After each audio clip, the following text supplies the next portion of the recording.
Unë tash kur para 30 vitesh kam migruar në Zvicër, jo nga dëshira, por nga dhuna dhe terrori që është shkaktu fizik ndaj meje. Kam qenë edhe në litar për ekzekutim.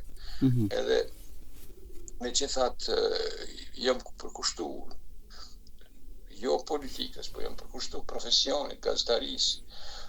Për mua Mërgata do të thotë shumë, por edhe vendi nga Komar, po ashtu do të thotë sepse kurrën e kurrës nuk jam shu në ujna të politikës ditore, nuk jam shu në reflekset e ndryshme qoftë fetare, ideologjike ose partijake.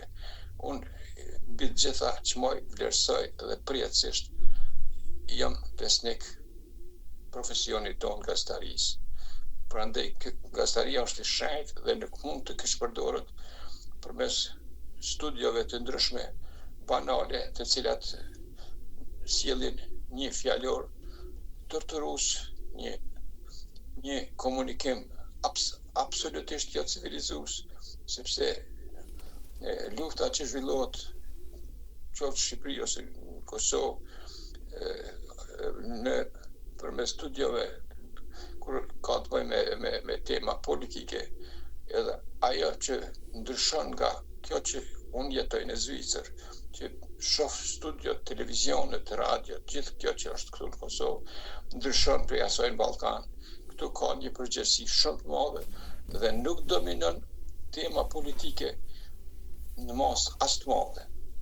Prandaj gabimi fatal është pse televizionet i kushtojnë aq shumë vend njerëzve kur ka të bëjë me tema politike, jo me tema jetësore. Ne dikur kishim vetëm një gazetë, kishim një televizion në Prishtinë, por ne shkonim te barit male, fotografonim lustragjit, shkonim në përminjera,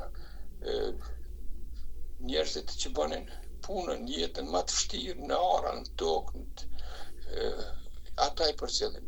Unë për 30 vite sa kam qenë në Kosovë, zakonisht kam dashur të jemi i pranishëm me tema nga jeta në terren, sepse terreni rilindja dikur përmbante 55% gazetarëve ishin terrenit, e pjesa tjetër përcjellte institucionet, që tha ajo që zhvillohej kryeqytet.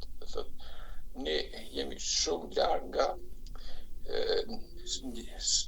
ka humbur ndjeshmëria ndaj njerëzve kategorive s'ka kuptim të thuhet tolta, por sepse për kundrazi ato janë kategori më të larta që janë si historia shqiptare, ata që unë kam bollë time edhe para lufte, edhe mas lufte, edhe në Shqipëri, edhe në gjitha drejt shqiptare, absolutisht.